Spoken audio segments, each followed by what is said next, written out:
places like this.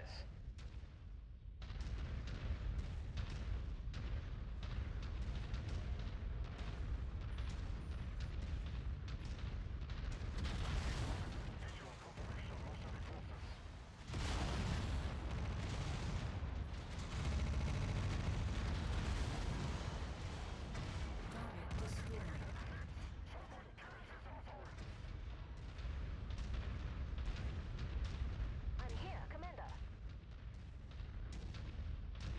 Holding at nav point.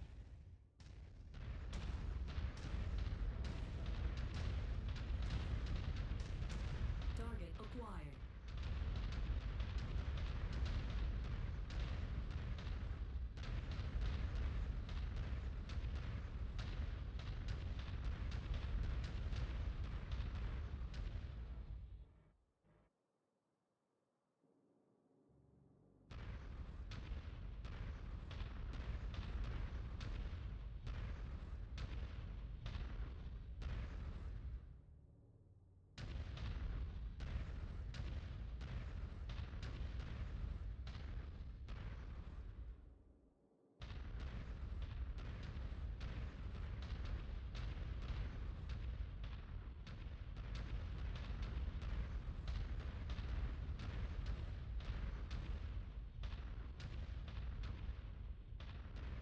Alrighty then, so the fluted column became the golden column. That makes total sense since there is not a lick of gold on the whole thing.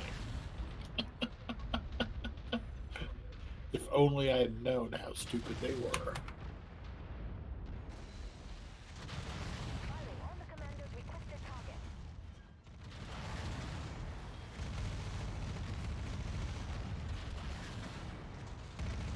More enemies inbound. They really are gunning for you, Commander. Watch out.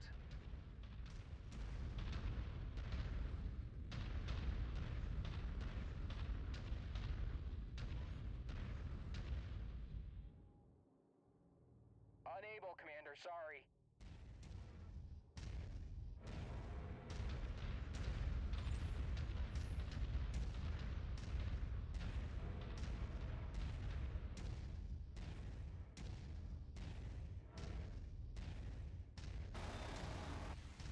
Target acquired. Wilco, focusing fire. Destroyed. Yeah!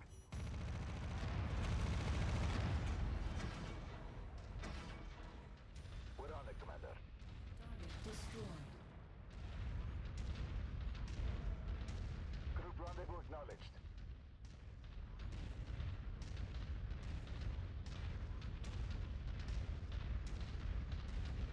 But yeah, Cass, also, I finally went back and doing story missions. I had to go back really far, and my tonnages were so low I had to do the fights with 3 mechs because I'd gotten rid of so much shit. I actually had to go back and reload from before I bought that Atlas because that ended the game for me because it made me run out of money. Positioning. So I was glad I saved there, but I have no Atlas now.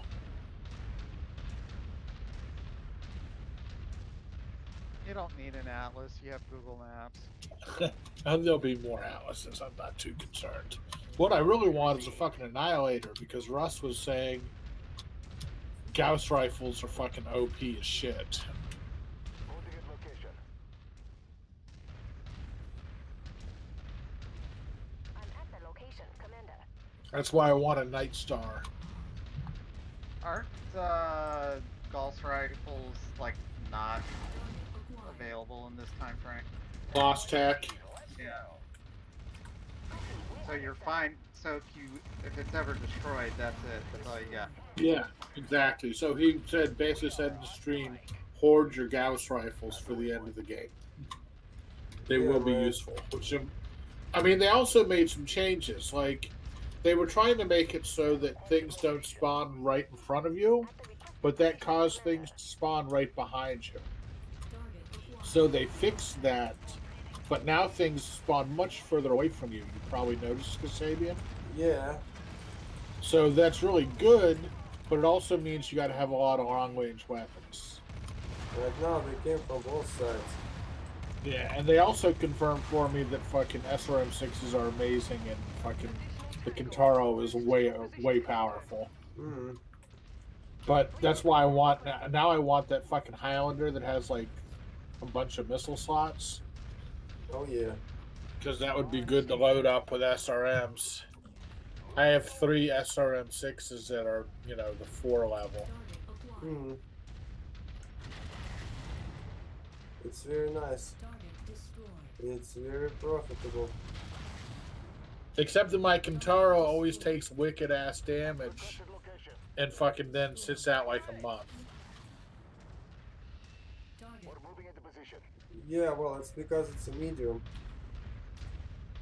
You know, I think it's because I'm playing a lot of long range builds and it's short range, so it runs in there to fight, and then it's the only target that gets focused fired. Mm. I mean, that's why I've been trying to figure out how force balance affects the AI, because Russ said they do want to stay in formation. That's why it wrecks the buildings, is because even though they made it so that those buildings are no-go, the way the coding is right now, that staying in formation has a higher priority than wrecking the building, not wrecking the buildings. Also possible thing to work on. Oh no, they're doing a really, really, really big January patch. Right now they're trying to get everything hot fixed. They were hoping to get the editing tools out today too, so that people can start modding. But that was really up to Epic Games getting the EULA to put together and getting everything finalized with the lawyers. Mm. So they weren't optimistic about that. But if it doesn't happen now, that means it'll happen right at the beginning of the year. Oh yeah. Because Epic and PGI are both taking winter vacations. Well, Tarkov is in 3 years in development. Still in development. Still a lot of new shit is coming out. So the game just came out. I'm still in development. Acquired. What? Just saying. I'm still in development. I understand what you're saying. Okay.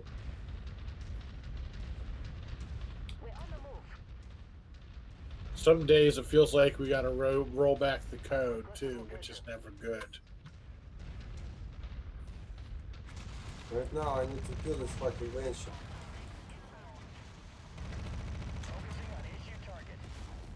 I'm about to Right. lose my arm. Right now, the mech I'm using the most for myself is my Black Knight. That thing is fucking amazing. And it was my favorite mech in Mechwarrior 4 in a lot of ways. Mm. And Always triumph. I always triumph. And I as we was so know in young back Mechwarrior then. Online, the laser build, the laser vomit build, fucking is pretty powerful. So, I mean, 5 medium lasers and 2 large lasers will open up a lot of center torsos pretty quickly. I wasted all my ammo. If you hit the target, it wasn't wasted. It wasn't, so I had to kill 30 mechs. And now only 65 tonner is raking the rest of my team because I'm out of ammo. That's another reason why I like that Black Knight build, is because there's no target I'm not willing to shoot for fear of running out of ammo. Yeah. Whereas my Jaeger mech build with the 2 AC-10s is literally 2 AC-10s, 2 medium lasers, 2 tons of ammo. That's it. No extra heat sinks, not even full armor, which I almost never do, but it was the only way to fit the AC-10s in. We've reached our quarter, Commander. Oh, destroy more forces for additional payout. I'm sorry, I have only medium laser left, so maybe I will just go away. So I believe Monty Python Best said it best when they said, "Run away!" Yeah, but the extraction point is in 1500 meters, so So run faster, fat boy. yeah, I will lose a lot of components on the way. Serpentine, then. Target acquired. We've got your target, Commander. Target. Enemy eliminated. Target. received. Engaging. Moving to your 6, Commander. I'm so fucked.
in Noonan. Yeah. You still having trouble with your map thing? It's not really a problem. The funny thing is, I finally realized where I was. I'm right below my house and right across the way from the main base. But yeah, did you find out how to turn it on? Yeah, I did. So you know Okay, when you where is go it? and actually host your game, where you do single player or whatnot, Uh-huh. Oh, under there's the betting in general, there. Okay. under general, you scroll down almost to the bottom of it, and it's right there. Okay. Look, scroll to the bottom, and it's near the top But it's where of you the set list. up. But it's where you set up the map, not in the game, right? Yeah, not in the game. No, it's Yeah. the Okay. place where you start your single player or whatnot. Okay, that makes sense. There's show It's map player location. yeah, it's one of those fucking let's make the game harder for myself settings. Got it. Yep. That's like Phil and Darren are trying to explain to Russ why an Iron Man mode would be a good thing to add to Mechwarrior. And Russ needed an explanation of Iron Man mode exactly. Which basically means, one save, your shit dies, it dies, etc. Just tell him it's hardcore mode. Yeah, basically that's the way they explained it to him. He was like, "Yeah, I could see that." I mean, he has a lot of ideas for stuff they want to add to the game. I mean, as he said, basically any piece of equipment or any mech that's interfered that's not currently in the game is on the option list for like DLCs or free. He also did mention free updates, etc. So I wouldn't be surprised if they do like a free See, and package with a mech and another map type and mission, just saying, maybe. they've got the option here now because it's co-op or single player as such. Hmm. It's not multiplayer. They have the option here to actually do a timeline that fits the game. Yeah, Where you've got, hey, we're gonna have clan mechs come in. Well, clan mechs to anyone who's non-clan, they're OP as fuck, yeah, right? The only thing that slowed down the clans was because of the way they do stuff, where they do stuff with the dueling, or they do stuff where, they have this fucking whole shindig of shit where they say, oh, well, I'll take the planet with this amount of forces. And the other guy turns around and goes, well, I'll do it with this amount of forces.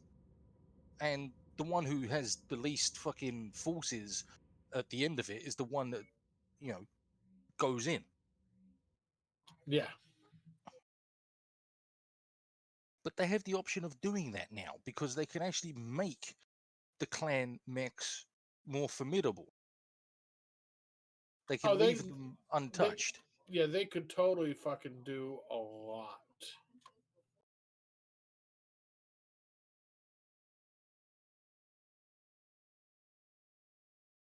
No doubt about it.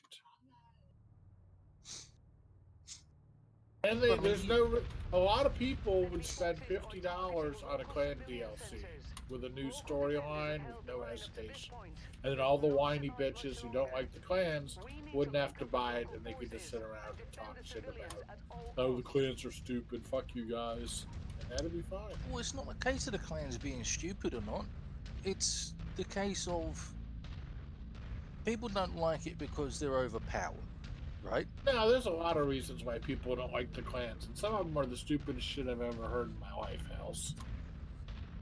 I mean, people, believe me, but I mean, you gotta remember, I've been hanging out with the Battletech crowd for a long time. And most of the people I hang out with are rational, sane people. But then when we go to, like, play in a game store, and you start hearing other people's derivative opinions, it's pretty hilarious sometimes. I swear to God. I don't like the clans because they always win. No, they don't always win. Usually with no, that's the whole point. They don't always win because yeah, but people are stupid and some people think that way. All I'm saying is there are some really stupid reasons why people don't like the clans for one reason or another. Jordan Weissman hates the clans. That's why all of his harebrained scheme shit doesn't include any clan stuff, if you noticed. He'd rather ruin the universe by introducing new battle mechs that never existed. But I mean, look at it from the point of view of the lore and everything else. If PGI want to make a game that's gonna follow some of the lore or some of the canon, then you know you're looking at adding the clans in at some given stage. And they could do a ton of mini DLCs where you start the Mechwarrior campaign as the head of the, like, some people love the Black Widow company. So why not let people start out a different point in the map, be Black Widows, have some different story touch points going in there, different paint jobs, etc., etc. And you could do that for 4 or 5 of the biggest mercenary groups in BattleTech, and people, if they buy 1 or 2 of them, you're making money. Yeah, but it's not even the case of that. I mean, all right, it's Mechwarrior 5. Why they had to use Mercenaries again?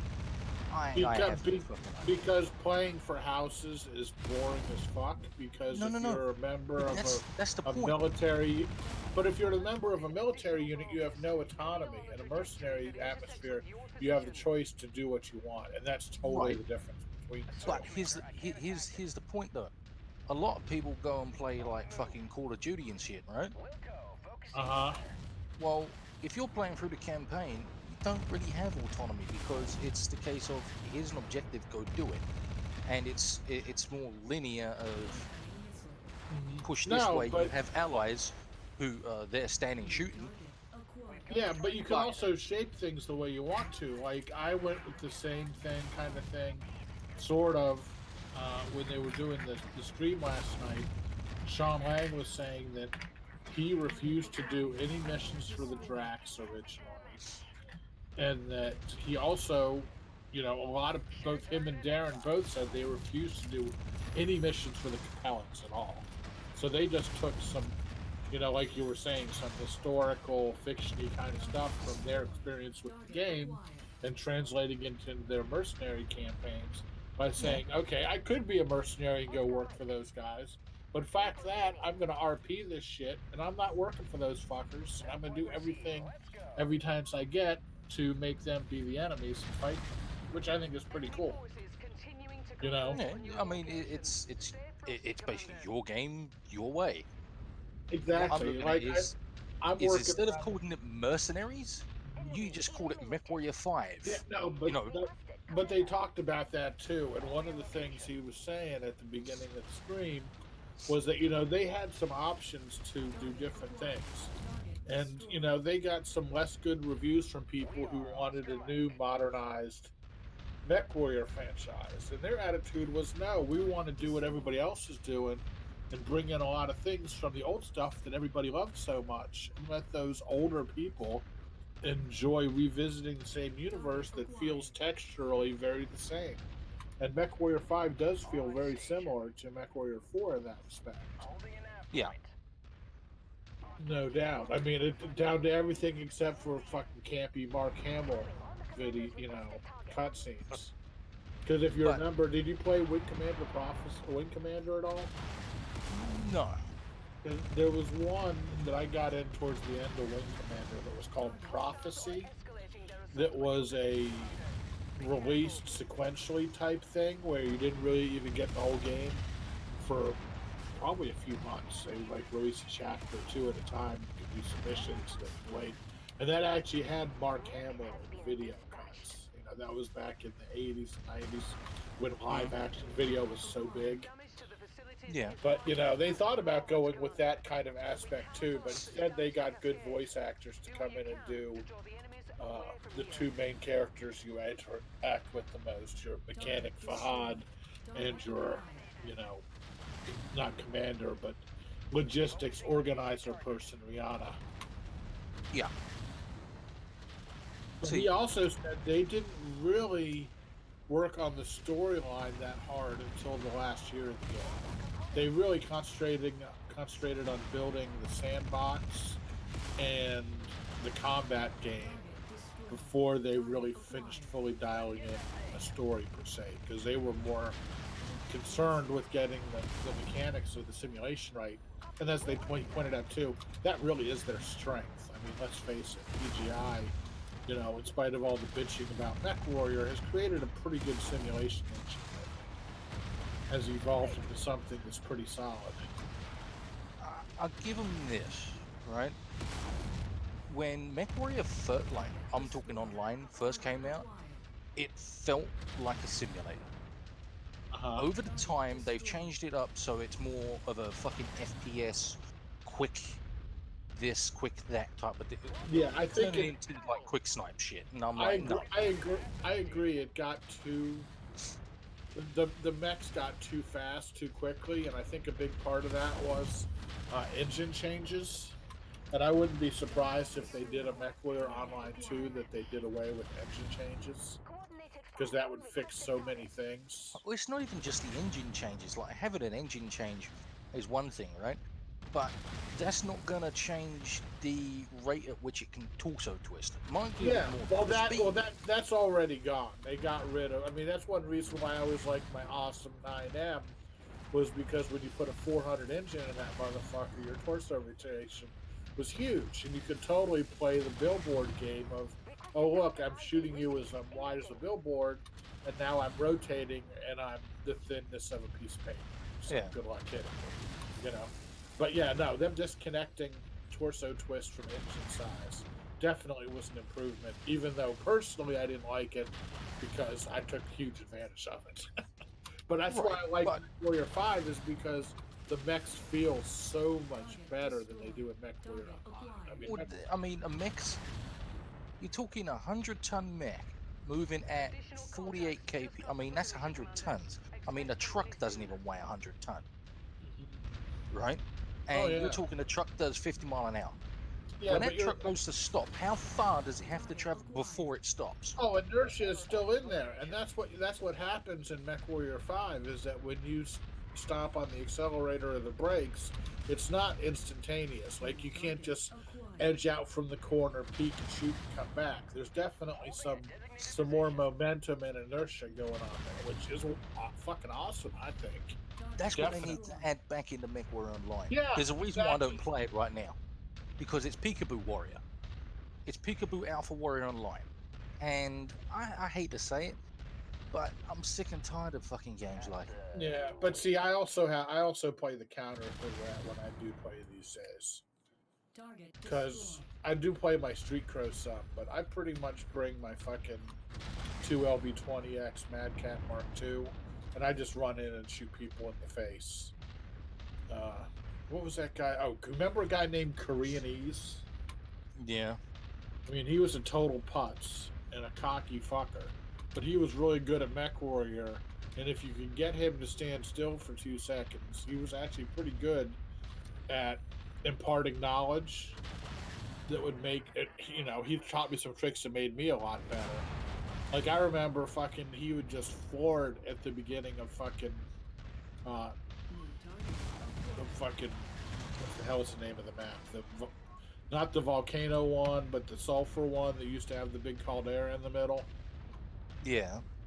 You know, I can think of the name of it. I can't think of the name either. Toxic schmuck hole or whatever it is. But, you know, basically, if you run over to the other side of the caldera really fast, and you start shooting downhill into the fucking bad guys with ballistic weapons, they freak the fuck out.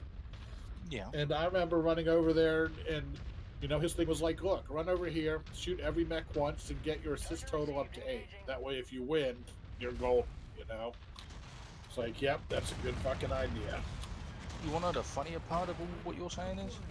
So, back in the beta, the closed beta, so when they had all the shit and dig and that running, and they brought the awesomes out, well, a buddy of mine decided to build something a little bit on the hot side. I say hot because it wasn't really that bad, because we can actually put out enough firepower with the 5 medium lasers and a larger laser that we stood in the middle of that caldera, the both of us, in Awesomes at the start of the game. When they crested, they lost 3 mechs in an instant. Because we shot one each, and then we fucking focused down the next one that showed his face. That's how quick they died. Just 2 fucking Awesomes standing up there in the caldera, and after we fucking volleyed that, we had to back off because we were overheating. But we were still able to run the large laser on its own.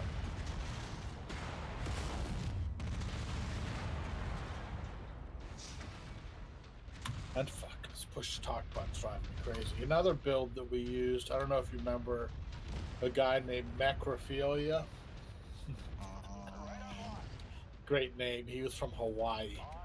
And he used to play at work on a horrible computer. But we would run a 4 PPC stalker with 4 streak 2s. And we would just volley fire everything together. And if any light came along, it's like, oh, look, all those PPCs. This is easy picking time. It's like, no, we have 8 streak 2s. You are so fucked.